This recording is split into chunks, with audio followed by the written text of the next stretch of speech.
नमस्कार दोस्तों, UGC net JRF के इम्पोर्टेंट टॉपिक सीरीज में आज हम बात करने वाले हैं फेमस कॉन्सेप्ट इनविजिबल हैंड यानी अदृश्य हाथ के बारे में। अदृश्य हाथ सुनकर आप ये मत सोचो कि ये कोई भूत प्रेत जादू टोने या धर्म से रिलेटेड टॉपिक है। नो, ये टॉपिक रिलेटेड है इकोनॉमी या मुक्त बाजार अर्थव्यवस्था से। इनविजिबल हैंड का कॉन्सेप्ट अर्थशास्त्री एडम स्मिथ ने अपनी famous book the wealth of the nation में दिया था और इस कॉन्सेप्ट में उन्होंने ये बताया है कि व्यक्तिगत लाभ या स्वार्थ के लिए किए गए कार्य भी समाज के लिए लाभदायक हो सकते हैं। फॉर एग्जाम्पल, अगर मार्केट में किसी को कोई चीज बेचनी है तो ये कंपटीशन चल रहा होता है कि मेरी मार्केट ज्यादा अच्छी हो, मेरा ब्रांड ज्यादा बिके या मेरे दुकान पे ज्यादा ग्राहक आए। ऐसी स्थिति में क्या करेंगे कि वो लोग अच्छे सामान बेचेंगे, क्योंकि बुरे सामान बेचोगे तो आपके पास तो कोई जाने नहीं वाला। अच्छे सामान बेचोगे, अच्छे कपड़े बेचोगे, अच्छे प्रोडक्ट्स बेचोगे तो आपके ग्राहक भी बढ़ेंगे। तो इस स्थिति में तो ग्राहक को तो फायदा हो ही रहा है कि उसे अच्छी चीजें मिल रही हैं, दुकानदार को भी फायदा हो रहा है क्योंकि उसको चाहिए ही था कि उसका प्रॉफिट हो, उसकी दुकान बढ़े, उसका नाम हो, उसे पैसे मिले। पर अगर आप कुल मिला के देखोगे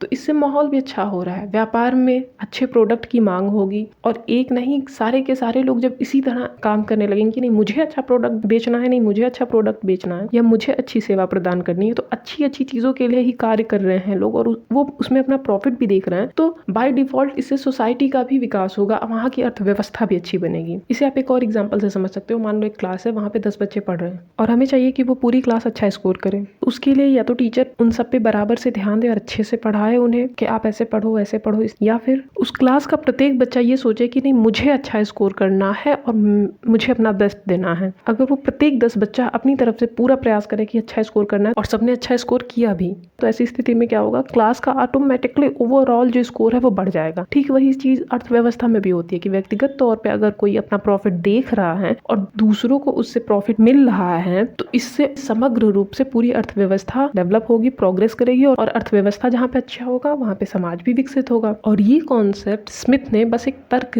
के रूप में दिया था, किसके लिए, मुक्त बाजार अर्थव्यवस्था के लिए। तो उनका ये मानना था कि इसमें विफलताएं भी देखने को मिल सकती हैं। फॉर एग्जाम्पल, कोई इंडिविजुअल अपने लाभ के लिए, खुद के हित के लिए अल्कोहल या ड्रग्स या नशीली चीजें बेचने लगे तो उसका तो प्रॉफिट हो रहा है, पर उससे क्या होगा, समाज पे नकारात्मक प्रभाव पड़ेगा और लोगों को नशे की लत लग जाएगी। तो वो अच्छा काम कैसे करेंगे, वो कुछ क्रिएटिविटी या जो भी उन्हें काम मिला उसको प्रॉपरली कैसे कर पाएंगे। ऑब्वियसली समाज का विकास रुक जाएगा, बाधित हो जाएगा। चूंकि स्मिथ इस बात को स्वीकार करते हैं कि इनविजिबल हैंड का कॉन्सेप्ट जो है वो मुक्त बाजार व्यवस्था के लिए एकदम परफेक्ट सिस्टम नहीं है, तो हो सकता है कि इसमें विफलताएं भी देखने को मिले। तो जब मार्केट में विफलता आएगी या कोई प्रॉब्लम आएगी तो उस स्थिति में सरकार के हस्तक्षेप की आवश्यकता पड़ सकती है। अगर सरकार को लग रहा है कि चीज़ें बिगड़ रही हैं तो वो उसमें इंटरफेयर करे, बताए कि आप इस रूल को फॉलो करो। पूरा प्रॉफिट अपना देख के ऐसे नहीं काम कर सकते कि सोसाइटी और इकोनॉमी को लॉस हो जाए। सरल शब्दों में इनविजिबल हैंड का कॉन्सेप्ट इस विचार पर जोर देता है कि अगर बाजार नेचुरल प्रोसेस से काम कर रहा है तो एक समृद्ध और संगठित समाज का निर्माण हो सकता है, बट उसमें एक कंडीशन है कि वहाँ पे कुछ नियम और